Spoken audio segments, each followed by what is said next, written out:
You ever meet someone who thinks they can just take from you because they think you won't fight back? My neighbor did that. He stole water from my house. But when I got my revenge, he didn't just lose water. He lost everything. This is the story of how a single turn of a valve burned down a greedy old man's empire of entitlement. If you've ever wanted to see karma hit exactly where it hurts, smash that like button, subscribe, and get ready. Because this is one of the most cold, satisfying revenge stories you will ever hear. When I first bought this house, I thought I was stepping into a new chapter of my life. A fresh start. A house right in the middle of the capital city, a rare find. The previous owners were family friends, good people, but they needed cash urgently. They hadn't lived here in almost 3 years, so when they offered it to me for a great price, I didn't hesitate. I knew it was a fixer-upper. The renovations were half done. The walls still smelled faintly of paint and dust, and the front door? Locked only with a rusty padlock, not even a proper door lock. No gate either, meaning anyone could just walk right in. And that was my first mistake, thinking people would respect property that wasn't theirs. The first day I moved in, I noticed something strange. Someone's bike was parked in my garage. Not on the road, not by accident. Inside my property.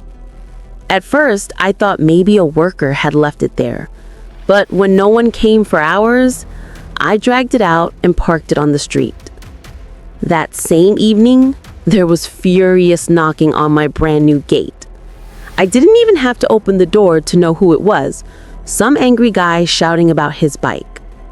Through the window, I watched him fume, pace, and finally give up after 15 minutes. He took his bike and left, but not before giving my house one long, hateful stare. That was the first time I realized this neighborhood wasn't going to be peaceful. After that, things settled down. For a while.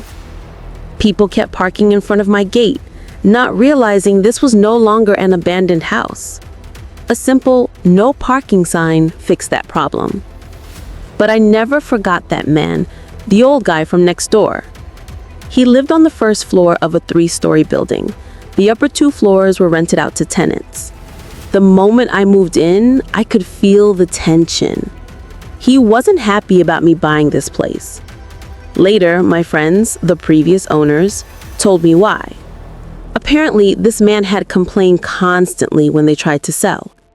He thought no one should buy his neighborhood's empty house without his permission. Pathetic, right? Still, I ignored it. I'm 6 feet tall, own 3 big dogs, and have zero interest in petty drama. Until one day, something felt off.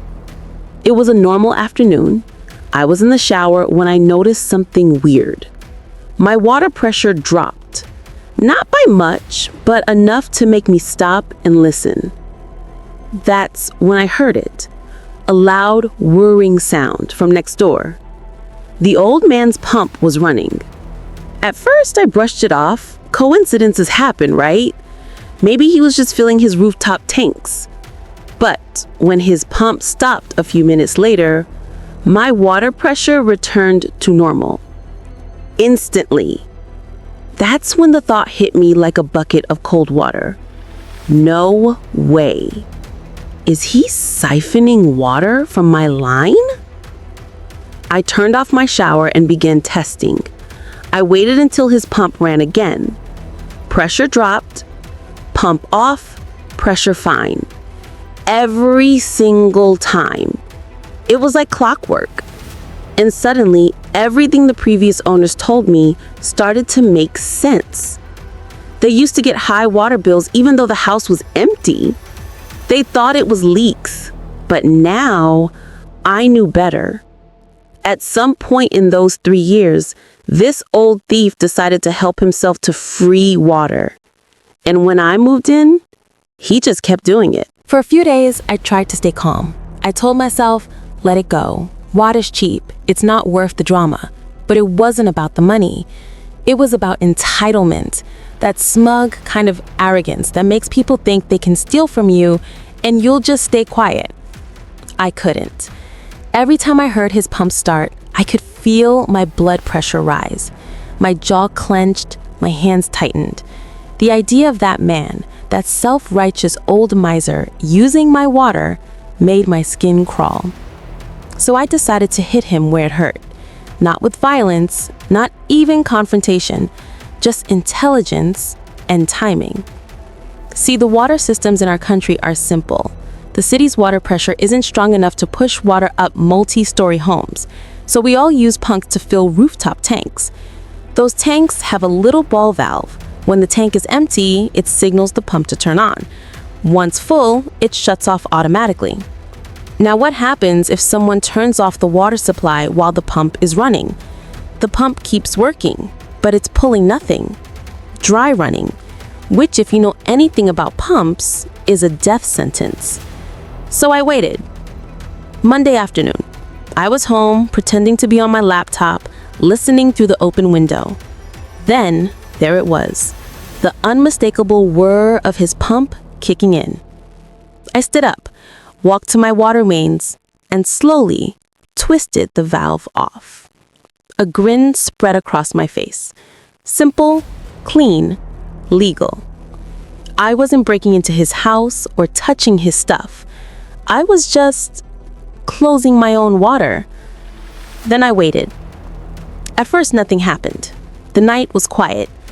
But around 3 a.m., I woke up to the sound of shouting. I peeked through my window, and what I saw almost made me laugh out loud.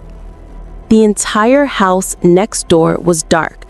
No lights, no fans, no power. Tenants were standing outside in their pajamas, shouting at the old man. Apparently, not only had the pump burned out, it had fried the entire wiring of the house. Because of the old, outdated system, the overloaded circuit had tripped fuses all through the building. So now he had no power and no water. Tenants were furious, and they had every right to be.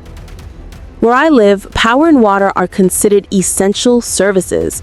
If a landlord fails to provide them, tenants can legally file a complaint, and the police can fine the landlord immediately. And they did. By the next day, both tenants had filed reports. The old man got hit with the $500 fine, which in my country is a lot of money. He also had to return both tenants' security deposits, thousands more. Within 2 days, one tenant had already moved out. The second one followed soon after. And just like that, his only source of income, gone. 2 days later, he came to my gate. He looked exhausted, pale, like he hadn't slept. He asked, "Did you turn off your water the other day?" I smiled politely. "Oh yeah," I said. "My plumber found a leak. Had to shut it off until the morning." He froze. His jaw tightened. His eyes, full of quiet rage, flickered for a second. "Oh, okay," he said softly, before turning away. That was it. No argument, no threats. Just quiet, bitter defeat. And I swear, that was the sweetest silence I'd ever heard. Over the next few days, I watched him unravel. Without tenants, he couldn't afford to fix the wiring or the pump. He couldn't afford the fine, and he sure as hell couldn't afford to stay. Word spread fast. The neighborhood gossip machine went into overdrive. By Sunday, he was gone, moving into his daughter's house. The once arrogant, grumbling man who thought he owned the street, now reduced to nothing, dragging his old furniture out of the same gate he used to glare from. All because he tried to steal a few buckets of water. Sometimes karma doesn't need a storm. It just needs a single drop. He thought I'd be too scared to fight back, too new in the neighborhood, too quiet. But respect isn't given by age or seniority. It's earned by character. And when people choose greed over decency, they end up learning the hard way that what flows around comes around. If that revenge hit as hard for you as it did for me, smash that like button, subscribe, and tell me in the comments, what's the most satisfying act of karma you've ever seen? Because remember, sometimes the best revenge is just letting people destroy themselves.